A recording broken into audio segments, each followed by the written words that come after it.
Bonjour à tous, nous sommes sur le stand de la French Care sur Sant'Expo et pour entamer cette matinée, j'ai la chance de recevoir Fatima Henich, une experte demain de BPI France. Fatima Henich, bonjour. Vous êtes responsable sectoriel santé numérique chez BPI France et aujourd'hui, je crois que vous allez nous parler du rôle fondamental et crucial des données dans l'hôpital de demain. Alors, c'est que d'après vous, l'hôpital d'ici 2050, on peut s'attendre à une transformation en profondeur, Fatima. Bonjour Martin, et puis ravi d'être sur ce plateau de la French Care. Alors pour parler de l'hôpital de demain et surtout à l'horizon 2050, les images qui nous viennent à l'esprit sont souvent très fortes, parfois même cinématographiques. Donc on va imaginer de l'intelligence artificielle partout, des robots dans des couloirs, des parcours entièrement connectés. Bref, un hôpital connecté de façon permanente. Mais si on prend juste un petit peu de recul, on se rend compte que le véritable enjeu n'est pas technologique, il est plutôt systémique. Et donc, l'hôpital de demain, et c'est déjà un peu le cas aujourd'hui, va devoir faire face à une équation qui n'est pas facile à résoudre. Vous avez d'un côté plus de patients, plus âgés, avec des cas parfois complexes, et puis de l'autre, moins de soignants, des contraintes durablement, avec des ressources durablement contraintes, et puis une exigence sociétale qui est accrue en termes de qualité et d'exigence des soins. Et donc dans ce contexte-là, il est difficile de demander à un hôpital de faire plus. Il devra sans doute faire mieux en anticipant les choses, mais il devra surtout faire autrement. Et c'est là où la donnée de santé devient un levier incontournable pour accompagner l'hôpital dans sa transformation. C'est notre conviction. C'est plus que la technologie, plus que le bâtiment. Alors Fatima, justement, dans ce cadre-là, comment la donnée de santé elle va pouvoir être utilisée pour devenir un vecteur de transformation de l'hôpital ? Voilà. Pour parler de la donnée de santé, parlons d'un concept ou d'un principe simple et essentiel pour tout professionnel de santé. Donc pour bien soigner, il faut bien connaître son patient. Et bien le connaître, c'est avoir de bonnes données le concernant au bon moment et au bon endroit. Et vous le savez comme moi, les hôpitaux sont de grands producteurs de données de santé. Il peut s'agir de données cliniques, de données biologiques, d'imagerie ou tout autre. Et de plus en plus, ces données sont produites en dehors des murs de l'hôpital, à domicile, en ville. Et quand ces données massives sont bien exploitées, c'est-à-dire qu'elles sont structurées, standardisées, partageables, elles deviennent un outil puissant au service du soin. Et donc, une donnée de qualité et qui circule est une donnée qui soigne. Et maintenant, c'est vrai que vous parlez d'une massification des données. Pendant très longtemps, la donnée de santé, c'était la donnée qui permettait de faire le diagnostic des patients. Mais aujourd'hui, justement, avec les avancées technologiques, on a une massification de ces données et un usage secondaire. Peut-être que vous pouvez revenir un petit peu là-dessus ? Oui, bien sûr. Alors, effectivement, juste pour compléter un petit peu vos propos, donc, la donnée a toujours été utilisée pour des diagnostics plus précis, pour des stratégies thérapeutiques plus ciblées. Elle permet de fluidifier les parcours de soins parce qu'on a constaté que de nombreuses ruptures de parcours sont liées à des ruptures d'information. Et puis, c'est un socle pour renforcer la prévention. Donc ça, c'est un peu l'usage de la donnée de santé. Alors, dans le soin. Mais elle peut être, comme vous le disiez, utilisée ou réutilisée à des fins de recherche et d'innovation. Et c'est ce qu'on appelle l'usage secondaire des données de santé, qui est d'ailleurs fortement mobilisé pour un usage public, dans tout ce qui est épidémiologie, évaluation des politiques publiques. Et cet usage est croissant. Alors si on pouvait peut-être donner un exemple précis d'utilisation secondaire des données de santé dans ce contexte-là. Il est très très large. Par définition, c'est utilisé à des fins de recherche. Et maintenant, avec l'arrivée ou l'avènement de l'intelligence artificielle, c'est très plébiscité par notamment le secteur privé, par les industriels, pour accélérer le développement de médicaments, pour proposer de nouvelles générations de dispositifs médicaux. Donc l'usage de façon globale sur lequel peuvent compter les industriels avec l'utilisation des données secondaires.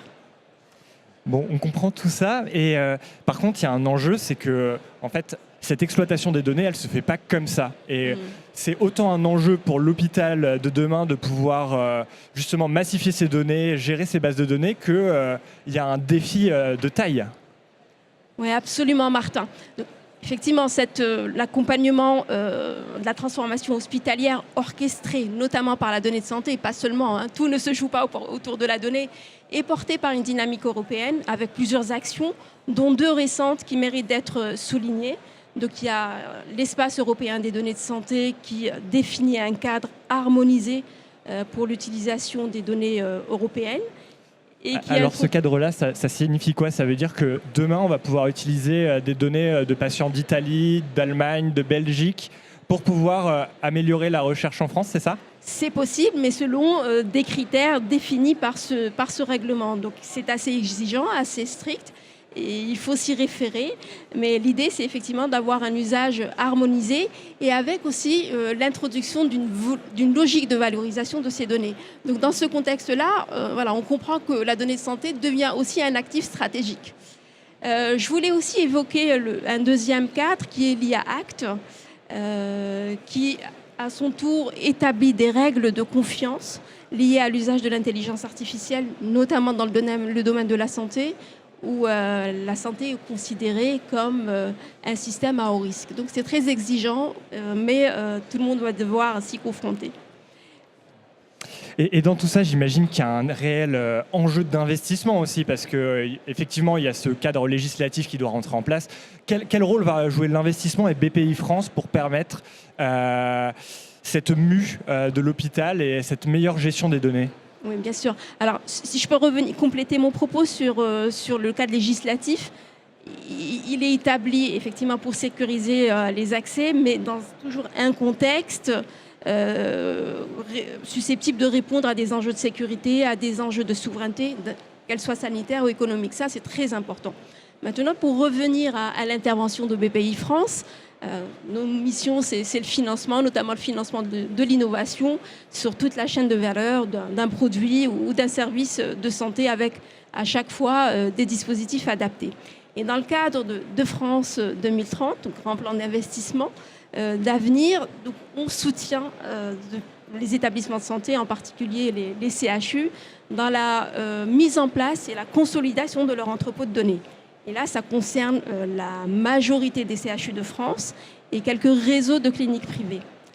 Et puis toujours à destination de ces établissements, on finance des compétitions en sciences de la donnée en collaboration avec la plateforme nationale des données de santé. Et l'idée, c'est de pouvoir tester en conditions réelles et de valider des algorithmes d'intelligence artificielle. Donc ça, c'est aussi important.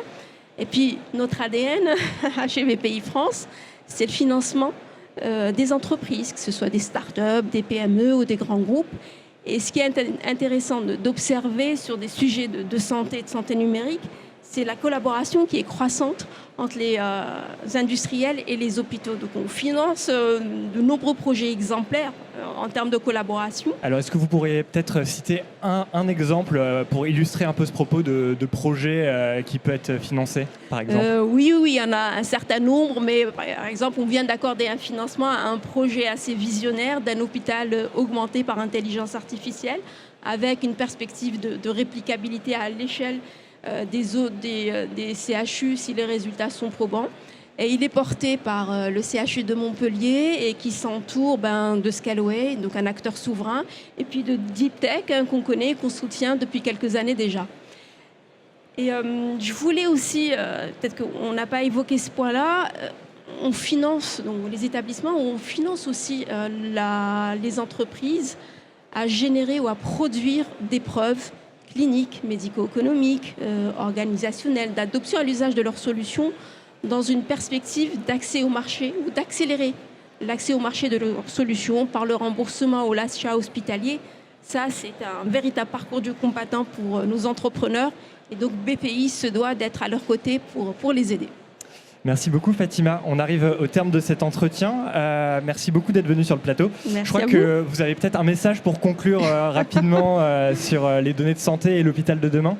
Alors par rapport à l'hôpital de demain, j'aurais tendance à dire que, ma conviction, c'est que ce sera un hôpital en dehors des murs. Mais quoi qu'il en soit, je pense que c'est un peu l'affaire de nous tous, parce qu'un jour ou l'autre, on sera concerné par cela, on passera par l'hôpital directement ou indirectement. Donc autant préparer les choses pour que soit l'accueil ou les soins se passent dans les meilleures conditions possibles à l'horizon 2050.